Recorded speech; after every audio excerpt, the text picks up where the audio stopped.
Hello friends, आपका स्वागत है अधिकार एजुकेशन में। और हम लोग तैयारी कर रहे हैं बीपीएससी शिक्षक भर्ती परीक्षा की, यानी कि 7वीं चरण शिक्षक बहाली बिहार की। ठीक है, इस कड़ी में हमने आपको एक चीज़ कंप्लीट किया, वो है प्रीवियस ईयर क्वेश्चन PYQ।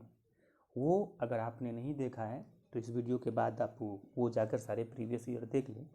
वो बीपीएससी टीचर PYQ करके आपको एक प्लेलिस्ट मिलेगा, उसमें सारे 13 एग्ज़ाम्स से लिए गए हैं, 13 एग्ज़ाम्स के उसमें प्रीवियस ईयर पेपर है। ठीक है, और ये अभी ये सोशल साइंस यानी कि माध्यमिक विद्यालय के लिए मैं तैयार किया हूँ, जो कि काफ़ी मेहनत लगता है नोट्स तैयार करने में, फिर उसका वीडियो बनाने में बहुत समय लगता है।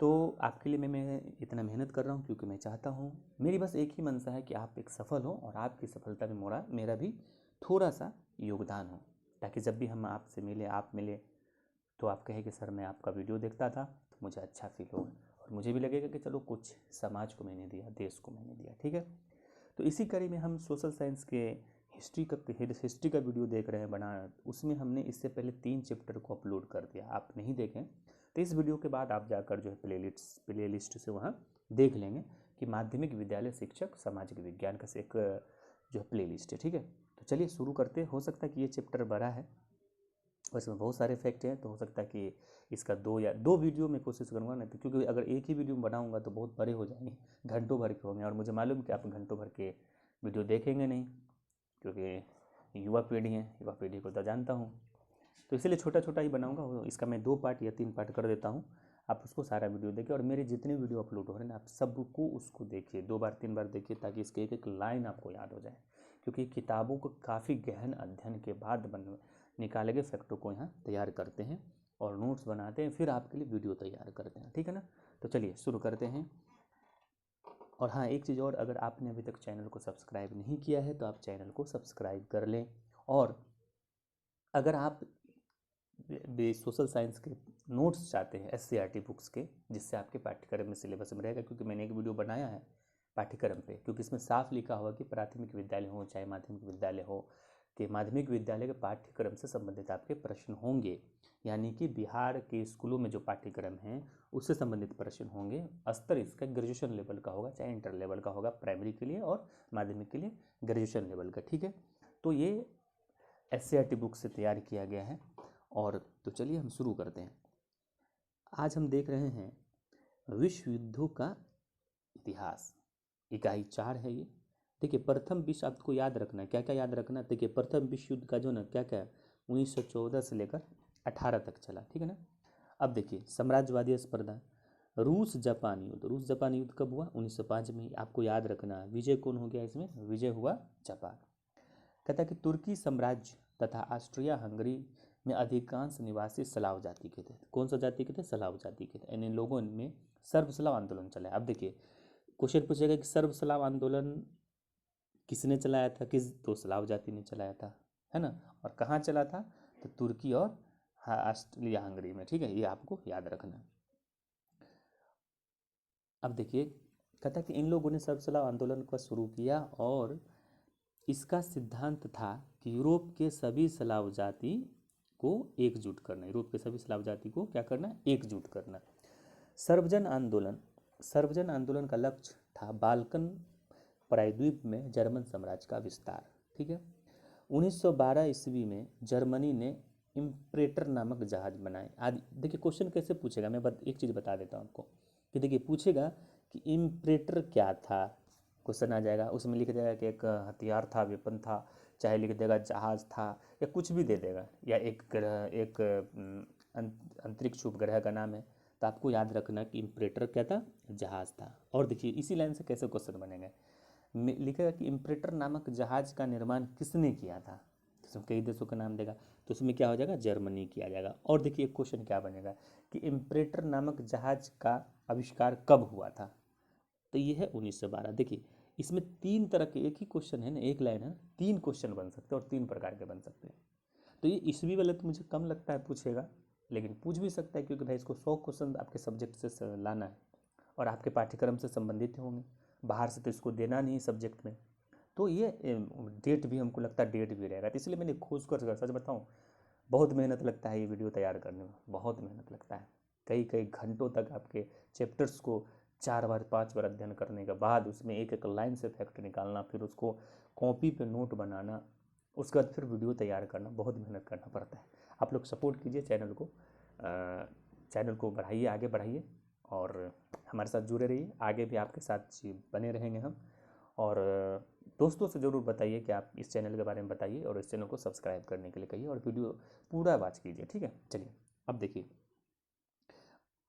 कहता है कि यूरोप में गुटबंदी का जन्मदाता जर्मनी के चांसलर बिस्मार्क को माना जाता है। यूरोप में गुटबंदी का जन्मदाता किसको माना जाता है? बिस्मार्क को। और बिस्मार्क कौन था? जर्मनी का चांसलर था। बिस्मार्क ने 1879 में ऑस्ट्रिया के साथ द्वैध संधि किया। अब देखिए इससे क्वेश्चन कैसे मिलेगा कि बिस्मार्क ने किसके साथ द्वैध संधि किया था? ऑस्ट्रिया के साथ किया था। अब बोलेगा कि बिस्मार्क ने ऑस्ट्रिया के साथ कब द्वैध संधि किया था? तो 1889 में किया था। इस तरह से प्रश्न आपके बनेंगे। 1882 ईस्वी में एक त्रिगुट बना, ट्रिपल अलायंस बना, जिसमें कौन कौन से? जर्मनी था, ऑस्ट्रिया था, हंगरी था और इटली था, ठीक है। त्रिगुट में बिस्मार्क ने फ्रांस के विरुद्ध बनाया था। और ये त्रिगुट देखिए, इससे क्वेश्चन बनेगा कि बिस्मार्क ने जो फ्रांस के विरुद्ध एक त्रिगुट बनाया था अलायंस, इसमें से कौन उसमें नहीं था? इस तरह से इस लाइन से इस तरह से प्रश्न बनेंगे। तो याद रखिएगा, इसमें जर्मनी, ऑस्ट्रेलिया, हंगरी को एक साथ दिया और इटली, 3 थे, है ना। इसमें कोई और दे देगा ना, जैसे जापान दे देगा ना, तो जापान नहीं था। तो याद रखिए इसमें इस तरह से सेंटेंस क्वेश्चन बनेगा। मैं वो भी बताने की कोशिश करता हूँ कि किस लाइन से प्रश्न किस तरह से बन सकते हैं और कितने प्रकार के बन सकते हैं। इसलिए आप मेरे चैनल पर बने रहिए। सच बताता हूँ, आपको सफल दिला कर रहूँगा मैं, आपको शिक्षक बना कर रहूँगा मैं, और आऊँगा आपसे मिलने। जिस स्कूल में आप रहेंगे ना, आऊँगा मिलने आपसे। इस त्रिगुट के विरुद्ध फ्रांस, रूस, ब्रिटेन, अब देखिए ट्रिपल अलायंस जो बनाया था बिस्मार्क ने, उसके विरुद्ध फिर बनाया फ्रांस, रूस, ब्रिटेन ने भी बनाया। इसे त्रिदेशीय संधि का ट्रिपल एटॉप, ठीक है ना। अब देखिए एक चीज़ याद रखिए, 1914 में प्रथम विश्व युद्ध प्रारंभ हुआ। कब प्रारंभ हुआ? 1914 में, ठीक है ना। अब देखिए 1904 में आपसी समझौते के तहत ब्रिटेन को मिस्र में उपनिवेश स्थापित करने की छूट मिल गई और फ्रांस को मोरक्को प्राप्त हो गया। 1911 में फ्रांस ने मोरक्को के अधिकांश भाग पर अधिकार कर लिया। 1904 ईस्वी में ऑस्ट्रिया ने तुर्की पर अधिकार किया। ऑस्ट्रिया ने तुर्की पर कब अधिकार किया? 1904 ईस्वी में। जर्मनी का चांसलर बिस्मार्क ने फ्रांस के प्रदेश अल्सास तथा लॉरेंस पर अपना अधिकार कर लिया। और 28 जून 1914 ईस्वी को आर्क ड्यूक फर्डिनेंड की बोस्निया की राजधानी सेराजेवो में हत्या कर दी गई। याद रखिएगा, ये डेट याद रखिएगा, 28 जून 1914 आर्क ड्यूक फर्डिनेंड की हत्या कहाँ हो गई थी? बोस्निया की राजधानी सेराजेवो में। देखिए अगर राजधानी नहीं देगा तो सिर्फ बोस्निया देगा, अगर हो सकता है कि सेराजेवो को राजधानी का नाम दे दे या तो बोस्निया दे, ठीक है। तो याद रखिएगा 28 जून 1914 आर्क ड्यूक की हत्या बोस्निया की राजधानी सेराजेवो में। ये क्वेश्चन तो रहेगा, याद रखिए। ऑस्ट्रिया ने इसके लिए सर्बिया को दोषी ठहराया और 28 जुलाई 1914 ईस्वी को ऑस्ट्रिया ने सर्बिया के खिलाफ युद्ध की घोषणा की। सर्बिया ने के खिलाफ युद्ध की घोषणा ऑस्ट्रिया ने कब किया? 28 जुलाई 1914 को, ठीक है ना।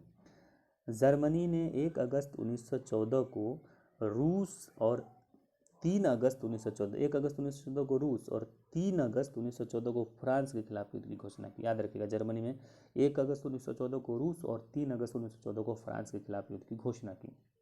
1917 ईस्वी में रूस युद्ध से अलग हो गया और मार्च 1918 ईस्वी में रूस जर्मनी के बीच एक शांति संधि हुई और रूस युद्ध से पूर्णतः अलग हो गया, ठीक है ना। जर्मनी के U-9 का पनडुब्बी ने लूसीतानिया नामक जहाज को डुबा दिया, जिस पर अमेरिकी नागरिक थे। और उसके बाद अमेरिका ने 6 अप्रैल 1917 को जर्मनी के खिलाफ युद्ध की घोषणा की। याद रखिएगा, 6 अप्रैल 1917 जर्मनी के खिलाफ युद्ध की घोषणा की अमेरिका ने, ठीक है ना। जुलाई 1918 ईस्वी में ब्रिटेन, फ्रांस और अमेरिका ने संयुक्त सैनिक अभियान आरंभ किया और जर्मनी और उसके सहयोगी देशों की हार शुरू हो गई।